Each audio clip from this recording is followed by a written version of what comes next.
자, 지금부터가 이제 본격적인 이야기입니다. 자, 민주당 경선은 뭐 이 정도로 정리가 하고요. 네. 보이잖아요. 말단 떼겠습니다. 네, 중상평론가로 하겠습니다. 예, 고맙습니다. 자, 지금부터가 이제 본격적인 이야기입니다.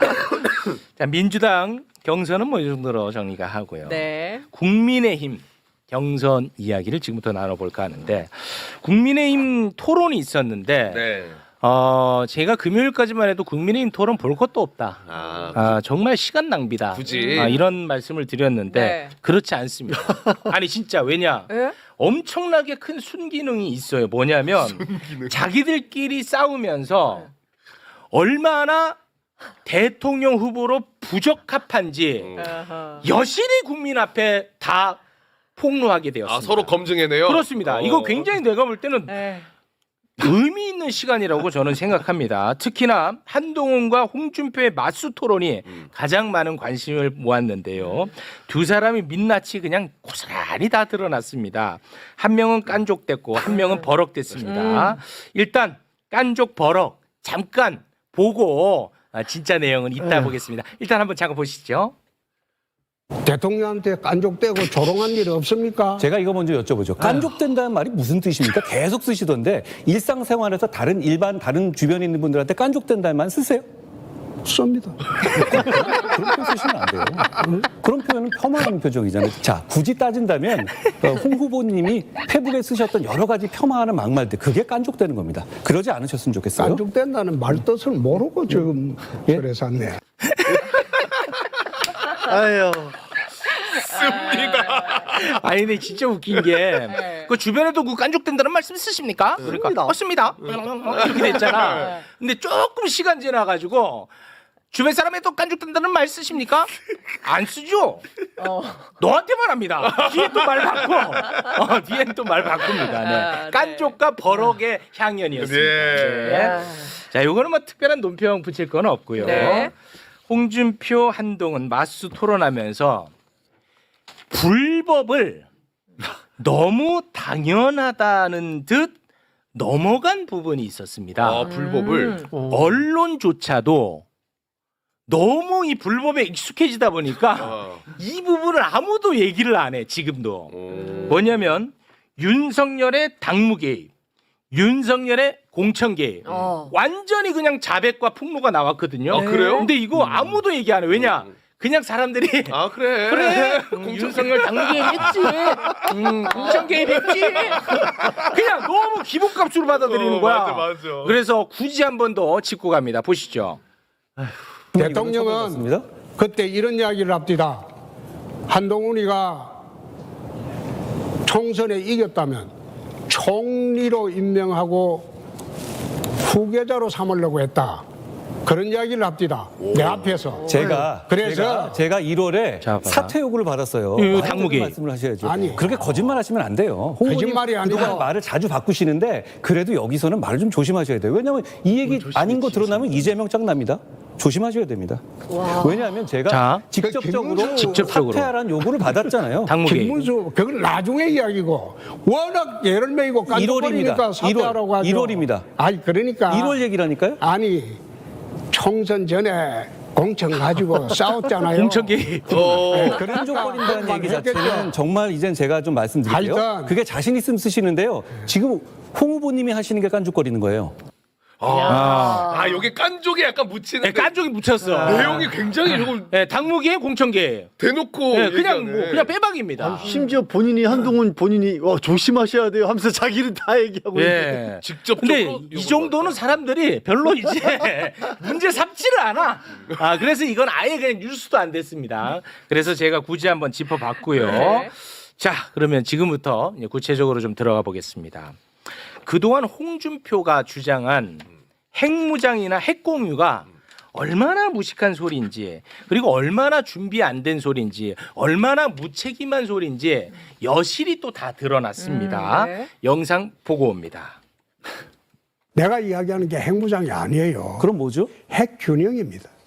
나토식 핵공유를 하든지 안 그러면 전술핵 재배치를 해주든지 전술핵 배치를 모르겠죠. 어디에 하신다는 거죠? 어디에 하고 지금 앉아서 거기서 반대 안 하겠습니까? 또 그거 지금 대받아치려고 하는 거 아니에요? 되받아치는 게 아니라 그렇게 하지 말고. 핵을 어디다 두겠다는 거예요? 그냥 묻지 말고. 아니죠. 지금 이 상황은 토론으로 묻는 입장입니다.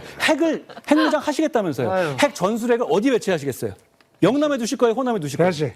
그래서 모든 걸 됐다고 하시면 안 되죠. 아니 어이가 없어 그래요. 그런 식으로 아니 터집 잡는 그럼 나토식 아이고 됐어 핵 배치는 어떻게 하시겠다는 거죠? 구체적인 말씀을 해주세요. 됐어. 아니 핵 문제 얘기하시면서 그 주도권 토론이니까 아이, 매번 이렇게 내가 하시면 뭐 이렇게 하시니까 내용이 없으신 거잖아요. 구체적으로 핵을 어디다가 할지 내가 얘기하면서 남북 핵 문제를 20년 공부했어. 그럼 말씀해 주세요. 내 방송 그만하고 싶네. 아 이래도 이건 한동훈이 잘 파고 들어가네. 아니 그러니까 맨날 홍준표는 핵 공유, 핵무장 맨날 얘기했거든. 근데 질문 하나만 딱 들어가도 대안도 없고 계획도 없어. 책 보래. 그냥 하나만 들어가도 답이 없다고. 어떻게 보십니까? 이 무책임한. 아니 홍준표가 졌는데요. 근데 사실은 홍준표 후보 말이 맞아요. 전술핵을 어디 배치하는지 몰라요. 우리나라에 전술핵 있는지 없는지 아세요? 우리나라의 모르죠. 정수네? 모르죠. 알 수 없어요. 미군이 가지고 있을 수도 있고 안 가지고 있을 수도 있어요. 그럼 뭐 이런 나토식 핵 공유는 그러면 우리나라에 영남에 배치했나 호남에 배치했나 알 수 있을까요? 몰라요 그거. 홍준표가 뭐 모르는 거야. 20년 동안 공부 안 한 거야. 저처럼 이렇게 이야기하면 되거든요. 아, 그래요? 그 책에 썼다는 내용 한번 다시 물어봤으면 좋겠어요. 아예 나는 없을 것 같아. 책에 써놓은 거를 이렇게 쓴 거 맞아야 되지 이렇게 썼어요 하면 모를 것 같아. 아예. 책에 쓴 내용요? 그럼 제가 또 바로 보여드릴게요. 네. 홍준표가 얼마나 공부를 안 하는지, 얼마나 준비 안 되는 후보인지 또 여실히 드러났는데요. 본인이 쓴 책이라고 있어요. 본인이 책. 거기다 쓴 내용을 물어보거든. 근데 그게 무슨 말인지를 몰라요. 그 단어 자체를. 자기 책 내용? 예. 책에 쓴 내용을 한동훈이가 물어봅니다. 뭐 현물 ETF 관련해서. 근데 현물 ETF란 단어 자체를 몰라. 그리고 본인이 고백합니다. 나 그래 모르. 에이 거짓말. 진짜 그래. 고백해. 그 장면 보고 오겠습니다. 현물 ETF 도입해야 한다고 하셨는데 여기에 관해서 어떤 취지에서 이런 말씀하신 건지. 무슨 말? 현물 ETF. 현물 ETF. 디지털 화폐, 가상화폐에 있어서 현물 ETF를 도입해야 된다라고 책에 쓰셨어요.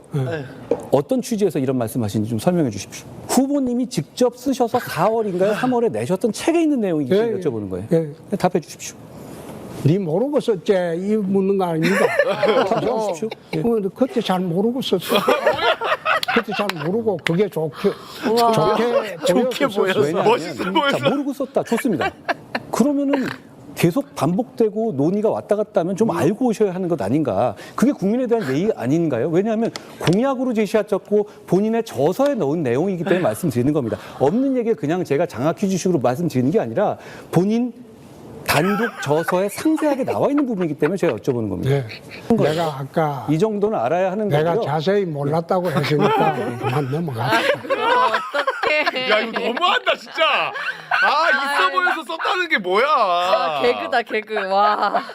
아 진짜 어질어질합니다. 저는 홍준표는 저렇게 해도 된다고 봐요. 왜요? 왜요? 홍준표는 몰라도 돼. 왜요? 홍준표는 우겨도 돼. 왜요? 홍준표니까.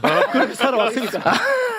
근데 진짜 우리 언론이 그렇게 받아들여 주는데 그래서는 안 됩니다. 자 그러면 반면에 한동훈은 공부가 많이 되어 있을까요? 한동훈은요 우리나라 1년 예산이 얼마인지도 몰라요. 아니 나도 아는 거를 몰라. 그 장면 잠깐 보겠습니다. AI 3대 강국을 위해서 200조 투자하겠다고 그렇게 말씀하셨죠? 예. 우리나라 1년 예산이 얼마쯤 되는지 아십니까? 그 말씀이 200조에 관해서 여러 가지 아니 말씀을 우리나라 하시네요. 1년 예산이 얼마쯤 되는지 아십니까? 350조 정도 되는 걸로 알고 있습니다. 600조 넘. 600조 정도 되는 걸로 알고 있습니다. 저렇게 하면 나도 결혼하겠다. 자, 아니 근데 봐봐 에이. 이게 나는 근데 실수일 수 있다고 보는데 실수일 수 없다고 보는 입장이야. 나는 왜요? 왜냐 네.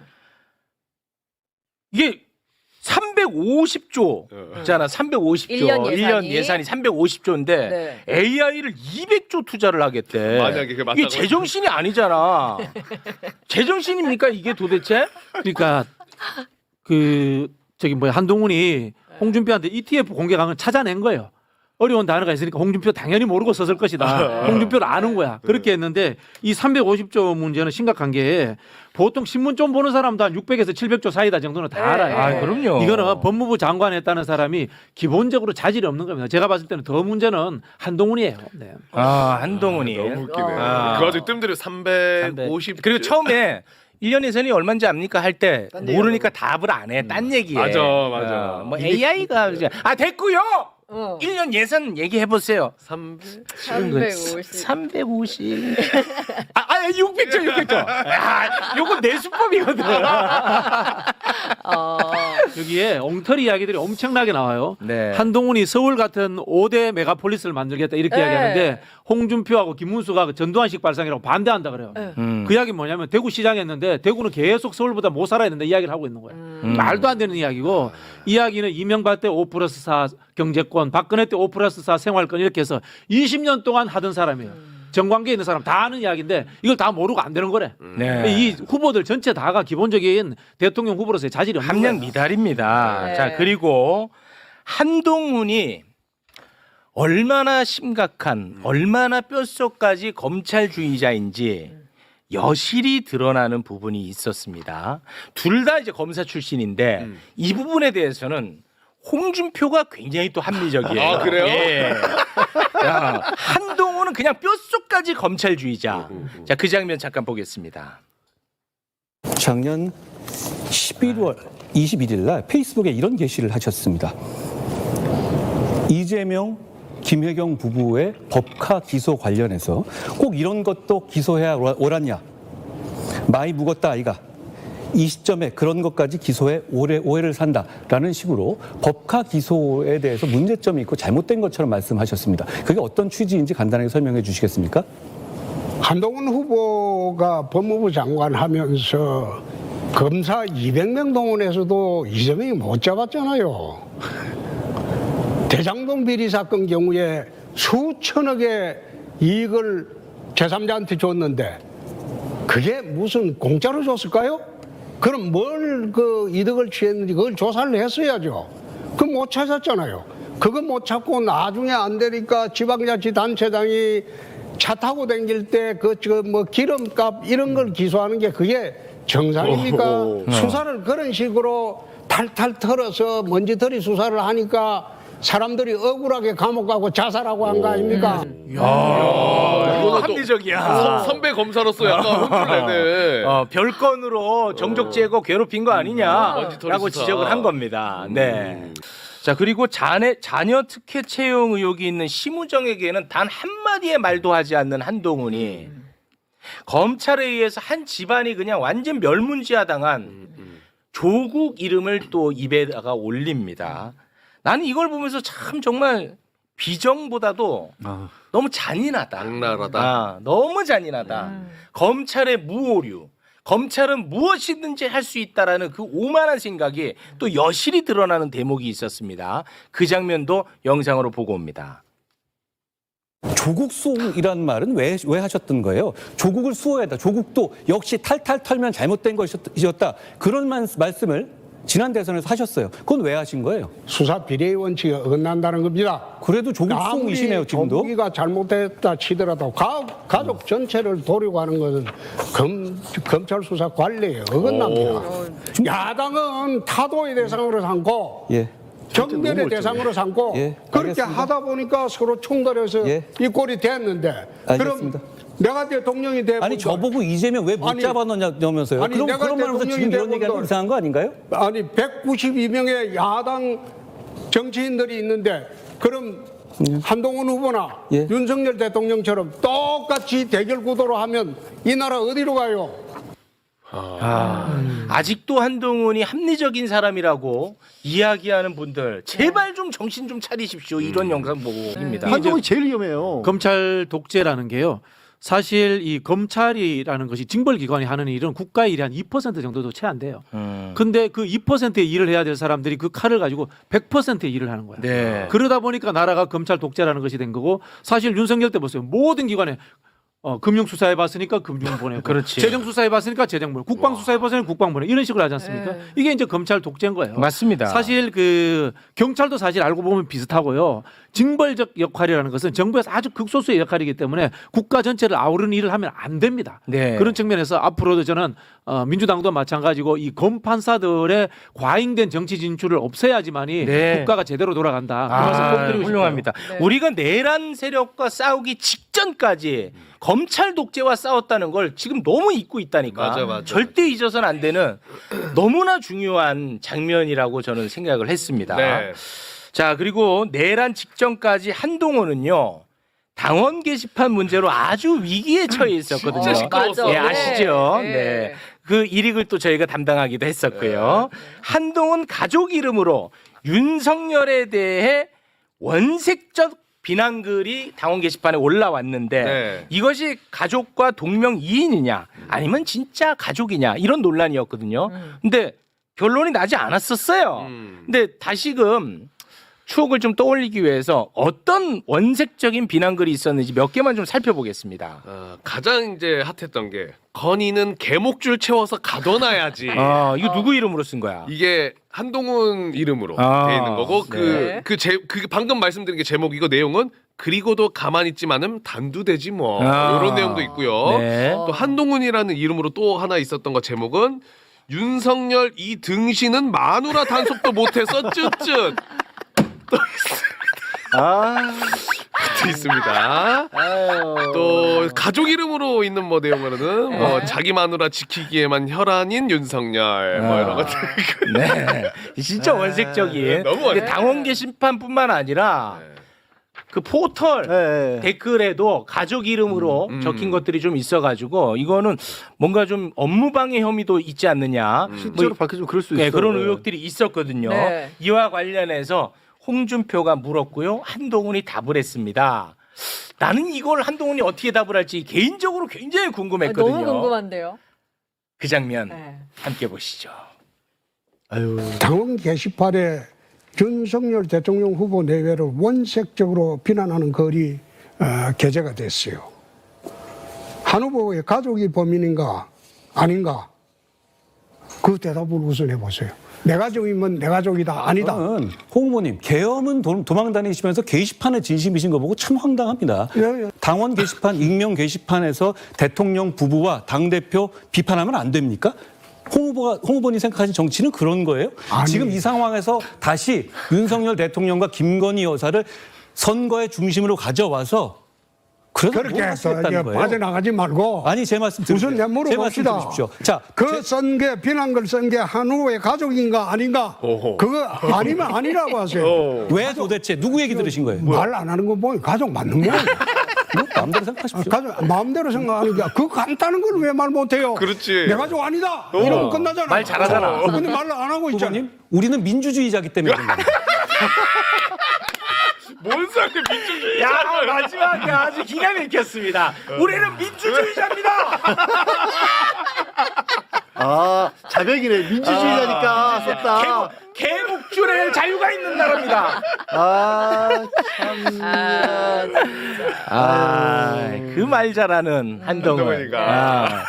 개목줄에 자유가 있는 나라. 저렇게 외치면서 마무리가 됐는데. 이건 사실 뭐 당원 게시판에 비판 글 쓸 수 있습니다. 그렇죠. 네, 사실 예. 우리가 이거 굉장히 깊이 있게 다뤘었는데 본질은 그것이 아니라 여론을 호도한 것 아니냐. 그렇죠. 여론 조작이 될 수 예. 있는 것이고요.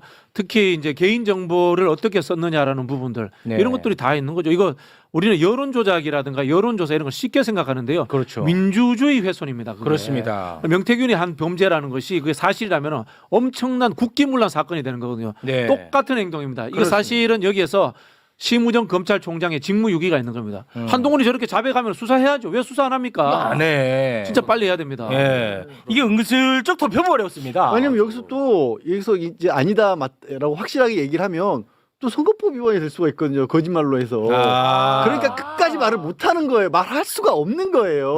그걸 아니까 홍준표가 계속 물어보는 거예요. 기다 아니다 말을 해. 근데 그걸 어떻게 얘기를 해? 민주주의자입니다. 이렇게 해야지. 그러네. 아니가 아니라 그러면 날아가는 거야 바로. 그럴 수 있겠네 진짜. 야, 아주 재미있는 장면들이었는데요. 너무 재밌네요. 아무튼 하나 확실한 것은 함량 미달들이다. 네. 요게 이제 가장 중요하다는 거 네. 여러분과 함께 이야기 나누고 싶었습니다. 네. 그런데 이 국민의힘 경선은요 사람들이 관심이 없어요. 왜냐? 어차피 예선이거든.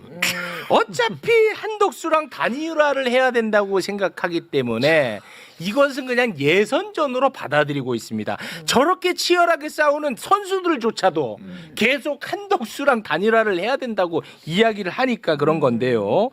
한덕수 오늘 관련한 속보가 떴는데 네. 5월 1일에 사퇴를 하고 2일에 대선 출마 선언한다. 오. 뭐 이런 속보가 또 나왔더라고요. 네. 그리고 한덕수의 최측근이자 한덕수 총리의 비서실장인 손영택 씨가 사직서를 제출을 했습니다. 네 오늘. 예.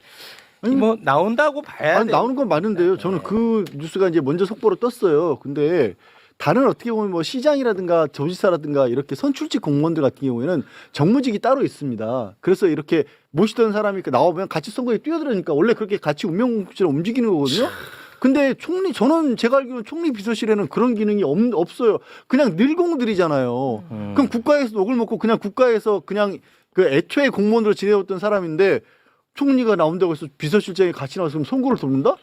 이거 되게 웃기는 거 아니에요? 정치인이 아닌 사람들이었어 사람들은.